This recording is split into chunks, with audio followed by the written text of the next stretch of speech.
Assalamualaikum warahmatullahi wabarakatuh.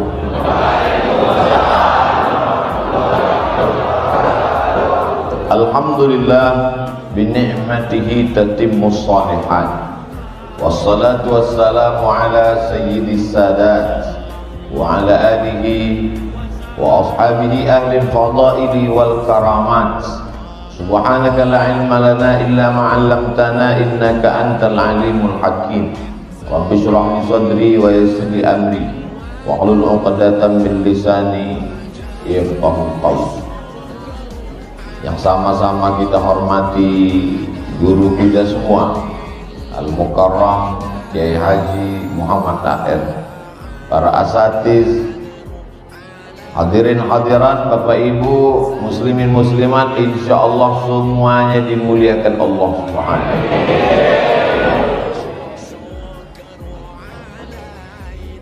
Apa yang membuat Kiai meneteskan air mata? Bercampur antara haru, antara sayang, antara berbagai macam perasaan. Maka tangan bisa ditahan, hati dan pikiran bisa ditahan, tapi air mata tidak bisa ditahan. Makanya ketika ada sekelompok perempuan menangis, Sayyidina Umar bin Khattab melarang. Jangan kamu menangis, kata Umar. Kata Nabi, da'hunna wa sya'nahunna, biarkan mereka menangis, karena air mata tidak bisa ditahan. Yang tidak boleh itu adalah niyahah, meratap, mengeluarkan kata-kata murka, mengutuk nasib. Ketika Nabi SAW kehilangan anaknya namanya Ibrahim, dilahirkan seorang perempuan dari Mesir namanya Maria Al-Qibtiyah, menangis Nabi Muhammad SAW. Lalu sahabat bertanya, "Ama tarda ya Rasulullah? Apakah engkau tidak ridha menerima ketetapan takdir Allah?" Kata Nabi, "Aku ridha." "Kalau ridha, kenapa engkau menangis?" Kata Nabi, "Ini air mata tetesan kasih sayang." Ada orang mengungkapkan kasih sayangnya dengan hadiah, tapi ada orang mengungkapkan kasih sayangnya dengan tetesan air mata. Subuh ini saya dapat dua-duanya. Tetesan air mata dapat, hadiah pun dapat. Mana hadiahnya? Ini sorban yang sedang dipakai. Apa yang membuat saya dengan Kiai nanti bertemu di bawah naungan ketika tidak ada atap, tidak ada tenda? Sab'atun yudhilluhumullah, 7 orang dapat naungan. Yauma la dhilla illa dhilluh. Pada hari itu tak ada tempat bernaung, tidak ada atap, tidak ada tenda, kecuali yang diberikan Allah pernaungan. Yang mendapatkan naungan itu adalah rajulani, 2 orang, tahabba fillah, berkasih sayang karena Allah, ijtama'a alaih, berjumpa karena Allah, wa tafarraqa alaih, berpisah pun karena Allah. Saya berharap saya dan Kiai termasuk orang yang mendapatkan itu di hadapan Allah. Semuanya hidup ini mesti karena Allah. A'udzubillahi minasyaitonir rajim. Innal ladzina qalu rabbuna Allah, orang-orang yang berkata Rabbku Allah. Ayat itu tidak mengatakan innal ladzina qalu ilahi Allah, ilahi yang aku sembah Allah, tapi dia katakan innal ladzina qalu Rabb. 3 makna Rabb. Rabb, dia yang mencipta aku. Rabb, dia yang mengatur hidupku. Rabb, dia yang memberi aku rezeki. Makanya di awal Al-Fatihah dalam sholat kita baca Alhamdulillahi Rabbil Alamin. Orang yang diganggu jin, setan, tukang santet, dukun, qul a'udzu bi rabbin nas. Qul a'udzu birabbil falaq. Maka ketika hidup terasa sempit, katakanlah ya Rabb, ya Rabb. Ketika saudara kita meninggal dunia sampai ajalnya dicabut Allah, ruhnya kembali kepada Allah, maka kita berkata ya Rabb. Idza daqat 'alaika dunya, kalau dunia terasa sempit, katakan ya Rabb. Datang seorang yang sedang galau gundah gulana dengan hidup, mengadu kepada Imam Al-Hasan Al-Basri. Aku risau dengan hidup ini wahai Imam Al-Hasan Al-Basri. Apa kata beliau? Umur sudah ditetapkan Allah. Bukankah umurmu sudah ditetapkan Allah? Betul. Kenapa engkau risau? Rezeki sudah ditetapkan Allah. Bukankah rezekimu sudah ditetapkan Allah? Betul. Kenapa engkau risau? Tidak ada satupun yang terjadi di dunia ini di luar dari kuasa dan kehendak Allah. Bukankah semua yang terjadi, ranting yang patah, daun yang jatuh, bumi yang kering dan basah, sudah ditetapkan Allah? Lalu kenapa engkau risau?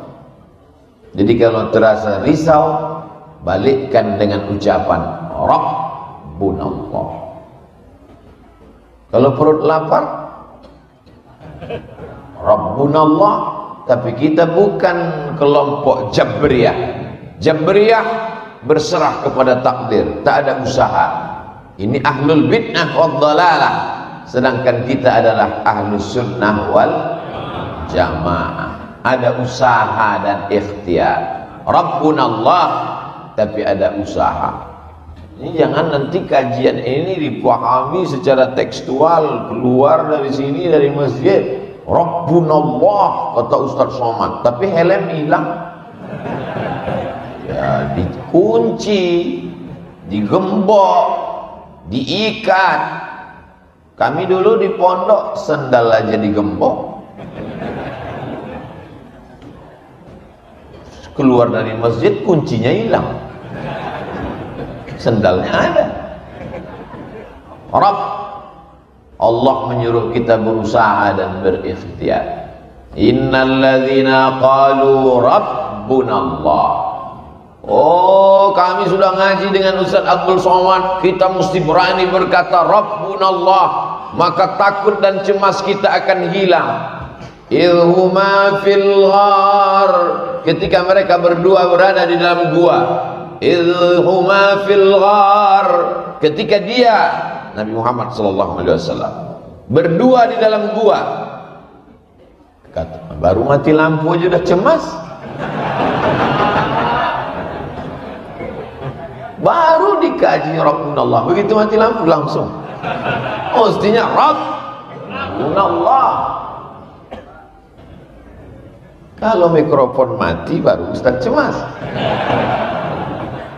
Innalladzina qalu Rabbunallah idhuma fil ghari, ketika dia berdua di dalam gua bersama sahabatnya. Idh yaqulu li sahibihi, dia berkata kepada sahabatnya, la tahzan innallaha ma'ana. Itu ucapan Nabi SAW kepada Abu Bakar Siddiq di dalam Jabal Thur, Jabal Nur, tempat menerima wahyu Iqra. Jabal Thur, tempat berlindung ketika hijrah.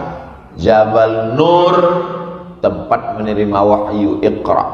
Jabal Thur, tempat bernaung ketika hijrah. Soalnya jamaah umroh ini banyak pulang cerita ke tetangga, kemarin di Jabal Thur, padahal dia naik ke Jabal Nur. Yang cerita lupa, yang dengar gak tahu. Ketika dia berdua di Jabal Thur, datang orang kafir musyrik Abu Jahal, Abu Lahab, ingin menyerang, membunuh seluruh Mekah menjadi musuh. Maka ketika itu datang cemasnya, datang ngerinya, datang galaunya, datang gundahnya. Apa kata Nabi menenangkan dia? La tahzan innallaha ma'ana. Jadi itu mesti dikuatkan. Akhirnya terinspirasilah seorang yang dijebloskan ke dalam penjara. Di dalam penjara itu dia sedang galau. Titelnya doktor, ceramahnya viral internasional, orangnya terkenal, tapi ternyata masuk juga ke dalam kerangkeng besi. Maka dalam masa-masa sulit itu dia menenangkan hatinya. Apa kata dia? La tahzan, wahai hatiku, wahai diriku, jangan kau sedih, jangan kau galau, jangan kau gundah gulana. Innallaha ma'ana, Allah bersama kita. Perenungan-perenungan dia di dalam penjara itu dituliskannya menjadi satu buku. Keluarlah buku berjudul La Tahzan, diterjemahkan Don't Be Sad, Dr. Aid Al-Qarni. Yang bisa menenangkan kita hanya kebersamaan dengan Allah. Sekarang banyak anak muda galau. La tahzan, narkoba mana? Anak muda cintanya ditolak, sedih pulang. La tahzan, dukun mana? Semua ini hanya ilusi, mimpi. Apakah kita semua sudah terbangun dari tidur lelap kita? Jamaah tidak menjawab, karena dia tahu ini jebakan. Kita sudah berkata tadi, alhamdulillahilladzi ahyana ba'da ma amatana wa ilaihin nusyur. Dengan pedenya kita berkata bahwa saya sudah bangun tidur.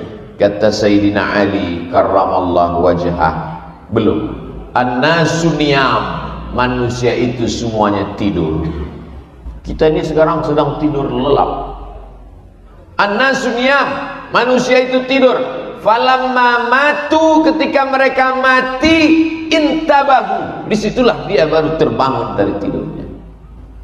Jadi kalau ada jamaah tidur dengar pengajian, memang dia sedang tertidur. Kita baru terjaga dari tidur panjang ini nanti ketika kita terbangun saat malaikat maut mencabut nyawa kita, barulah kita tersadar bahwa semua ini hanya mimpi. Abdul Somad sekarang sedang mimpi jadi ustadz terkenal. Nanti ketika mati baru tersadar, sesungguhnya yang kau bawa mati hanyalah 2 rakaatmu di tengah malam yang sunyi. Yang menemanimu di liang kubur, di liang lahat, hanyalah amal-amalmu. Adapun viewer, follower dan subscriber hanya mimpi belaka. Anak-anak muda sekarang sedang mimpi jadi anak muda. Orang mimpi biasanya ngawur, maka keluarlah kata-kata ngawur dari mulutnya. Kan ku nanti kau 1000 tahun lamanya. Jangan percaya perempuan, mereka sedang orang mimpi ngomongnya ngelantur. Kalau ada mimpi yang serius, ini orang luar biasa, sampai mimpinya pun serius. Nanti ketika kita mati menghadap Allah, barulah kenyataan fakta yang selama ini dikatakan orang ilusi, ternyata dia nyata. Hari ini orang menantang, mana malaikat itu? Mana malaikat? Kita tidak bisa buktikan secara nyata kepada dia sekuat argumentasi kita ketika dia meminta mana air minum itu, ini dia. Tapi kalau dia minta mana malaikat, kita tidak perlu marah, kita tidak perlu melawan, diam saja, sabar. Nanti malaikat maut akan datang pada masanya. Dia datang tanpa diundang dan tidak berdialog seperti dialog dengan Nabi Ibrahim alaihissalam. Beda dengan Nabi Ibrahim, gelarnya Khalilullah, kekasih yang dekat dengan Allah. Assalamualaikum. Waalaikumsalam. Man anta, kata Nabi Ibrahim. Malakul maut. Who are you? Siapa engkau? Malaikat maut. Malaikat maut datang ke rumah Nabi Ibrahim alaihissalam. Madza turidu? What do you want? Kumaha? Nama? Kamu mau apa, malaikat maut? Aqbidu ruhak. Aku mau mencabut nyawa. Apa kata Nabi Ibrahim? Hal yaqbidu khalilun khalilahu? Apakah ada seorang kekasih yang tega menyakiti kekasihnya? Apakah ada kekasih yang mau mencabut nyawa kekasihnya? Kata Ibrahim alaihissalam. Apa kata malaikat maut? Hal yakrahu khalilun liqa'a khalilihi? Adakah kekasih yang tidak mau berjumpa dengan kekasihnya? Jangan kalian jadikan update status.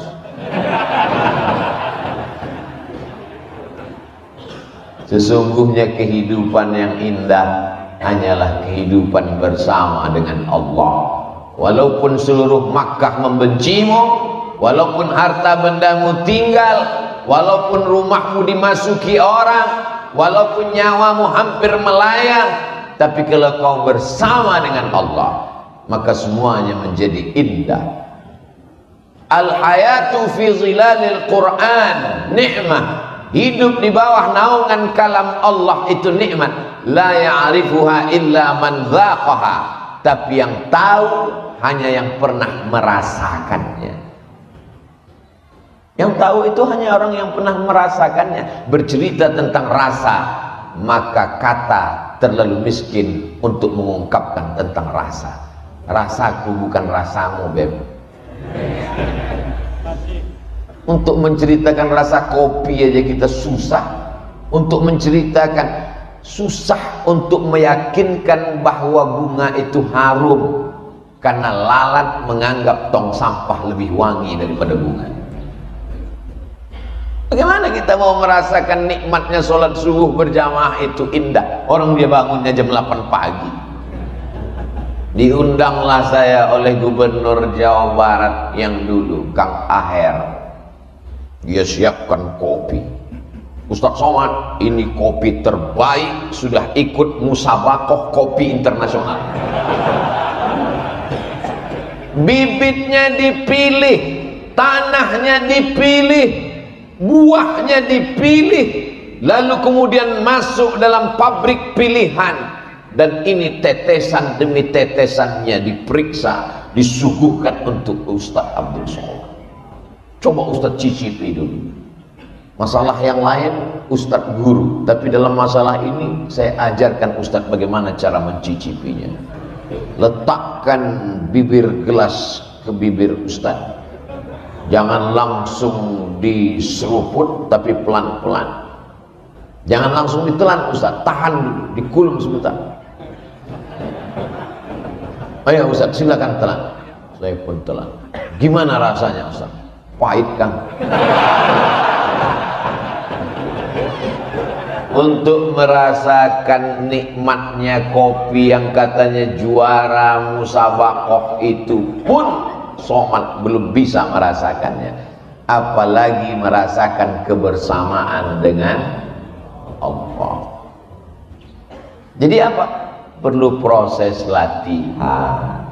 Subuh dilatih, tahiyatul masjid dulu. Inna salati wa nusuki wa mahyaya wa mamati lillah. Qabliyah subuh, inna salati wa nusuki wa mahyaya wa mamati lillah. Salat subuh, inna salati wa nusuki wa mahyaya wa mamati lillah. 3 kali tergores dalam hati, 3 kali tercetus di pikiran, 3 kali terucap di mulut, PD pun datang. Inna sholati wa nusuki wa mahyaya wa mamati lillah. Diuji. Kalau sudah diucapkan, diuji dalam masjid besar Allah itu. Inna sholati wa nusuki wa mahyaya wa mamati lillah. Keluar masjid, hilang sendal. Hilang. Berarti kebersamaan dengan Allahnya masih temporer, limited, masih dalam masjid, masih kondisional, masih terbatas ruang dan waktu. Allah ingin engkau merasakan itu tanpa batas. Tapi kan yang enak cuman ngomongnya. Waktu ceramah, waktu ketika ujian itu datang ke dalam kehidupanmu, kadang Allah itu hilang-hilang timbul. Kadang Allah itu kadang lenyap, kadang datang. Yang usah ceritakan ini siapa? Ya pengalaman pribadi. Maka perlu ada orang lain yang membisikkan ke telinga kita, ada Allah. Siapa dia? Muhammad sallallahu alaihi wasallam. Itulah mengapa kita selalu bersolawat.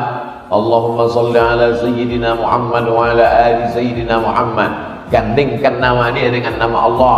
Asyhadu an la ilaha illallah wa asyhadu anna Muhammadan Rasulullah. Supaya apa? Selalu mendapatkan bimbingan Rasulullah, selalu mendapatkan syafaat pertolongan di saat tak ada yang bisa menguatkan hati kita. Dokter, psikolog, psikiater menyarankan kita dengan segala usahanya. Beliau kuliah di fakultas kedokteran, fakultas psikologi, dengan ilmu-ilmu mereka memberikan kita kekuatan. Bapak mesti kuat, ibu mesti tegar menghadapi ini semua. Ini adalah ujian hidup. Silakan makan ini 3 kali setelah makan, ini sebelum makan, ini sedang makan, ini sebelum tidur, ini setelah tidur. Membaca resep itu bertambah berat beban hidup. Akhirnya setelah obat dimakan, bawaannya tidur saja. Ketika tidur datang, masalahnya hilang. Ketika mata terbuka, masalahnya datang lagi. Makan lagi, tidur lagi, makan lagi. Apa guna hidup kalau cuma tidur? Bagus mati. Angkat tangan, katakan Allah. Innal ladzina qalu rabbuna Allah. Besar ujian hidup ini. Allah Maha Besar. Allahu Akbar kabira. Selama ini kau dipuji orang, sekarang tidak dipuji lagi. Selama ini kau dimuliakan orang, sekarang tidak dimuliakan lagi. Dulu masih ada mobil dinas, sekarang sudah ditarik. Dulu masih ada supir, sekarang nyetir sendiri. Dulu kemana-mana disambut dengan baleho, umbul-umbul, gambar besar, tola'al badru alaina. Sekarang tidak diperdulikan orang. Kembalikan kepada Allah. Walhamdulillahi katsir.